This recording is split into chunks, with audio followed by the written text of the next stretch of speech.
Have you ever wondered why some websites just pop onto your screen in a flash, while others, well, they feel like they're wading through molasses?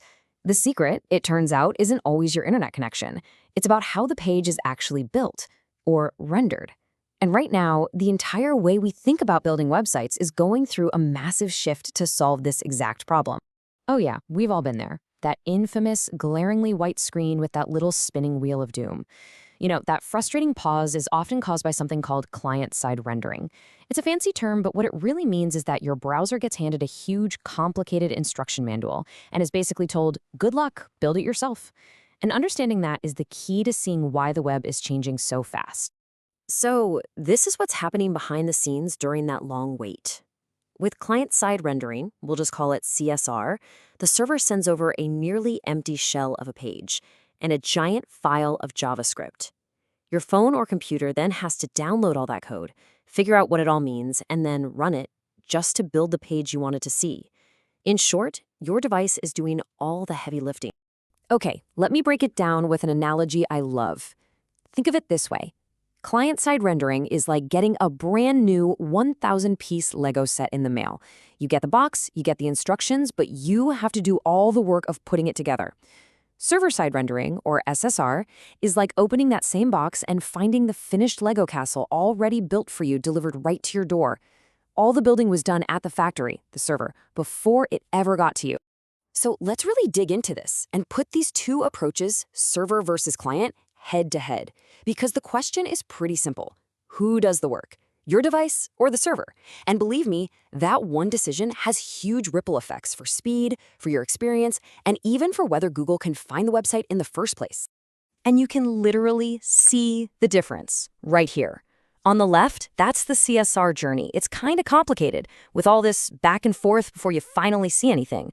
But look at the right. The SSR path is so much cleaner, so much more direct. The server builds the whole page and just sends it over, ready to go. Your browser can display it almost instantly. But hold on a second. If the server sends a finished page, how do you click on stuff? How does it become interactive? Well, that's where this really clever process called hydration comes into play. After that pre-built page loads, a little bit of JavaScript runs quietly in the background.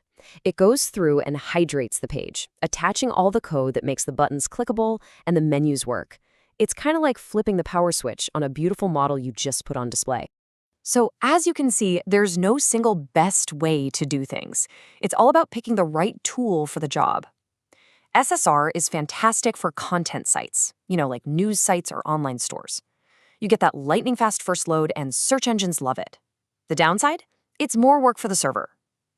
CSR, on the other hand, really shines for complex web apps. Think Google Docs or Figma. That first load might be a slog, but once you're in, it feels incredibly responsive. For a really long time, SSR was seen as kind of difficult and complicated, so a lot of developers just went with CSR for web apps. But that is changing, and it's changing fast, thanks to a whole new generation of software tools, or frameworks, that are designed to make server rendering way, way easier. So you've got these foundational technologies like React, Vue, and Svelte. They're kind of the building blocks of the modern web. And now you have these powerful frameworks like Next.js and Nuxt that are built on top of them. They come with all the server-side rendering stuff baked right in. They handle a ton of the complexity, which makes it so much easier for any developer to build these super fast server-rendered websites. But even in this new wave of tools, some are pushing the envelope even further. So I want to take a look at a really interesting framework called Astro, which is built on this fascinating philosophy of less is more. Astro calls itself a server-first framework for content-driven websites. So what on earth does that mean? Well, its entire reason for being is to do as much work as possible on the server so it can send the absolute bare minimum of code down to your browser. For sites with a lot of content, this is a total game changer. Astra's secret sauce is something they call the islands architecture. It's brilliant. Here's how it works. First, it builds the entire page as plain static HTML. Zero JavaScript, so it loads instantly. Then, it looks for any little bits that need to be interactive, maybe an image carousel or a search bar, and it treats them like islands in a big ocean of static content. And then, this is the key, it only sends the JavaScript needed to power up those specific islands, and nothing else.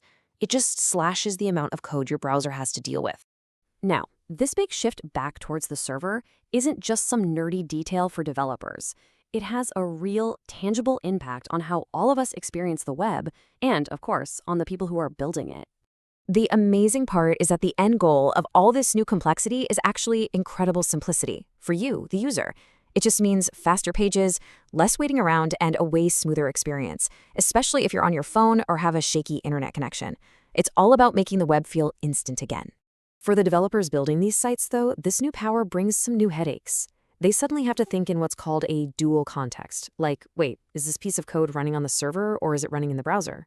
Keeping data perfectly in sync between those two places gets really tricky. And finding bugs? Phew. A problem could be hiding on the server, during that hydration step, or on the client itself. It's a whole new puzzle. So where is all of this going? This intense new focus on doing more on the server is kicking off a really fascinating trend for the next generation of web frameworks. The future, it seems, is going to be really fast, and maybe just a little bit invisible. People are starting to talk about this idea of disappearing frameworks. The whole philosophy is that the best framework is the one that leaves the smallest possible footprint in your browser. It does all of its heavy lifting and magic tricks on the server so that the final product that gets delivered to you is as lean, clean, and fast as humanly possible. From your point of view, the framework itself has basically disappeared. And that kind of leaves us with a pretty cool question to chew on.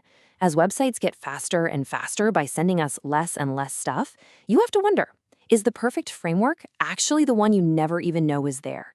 Something to think about. Thanks so much for tuning in.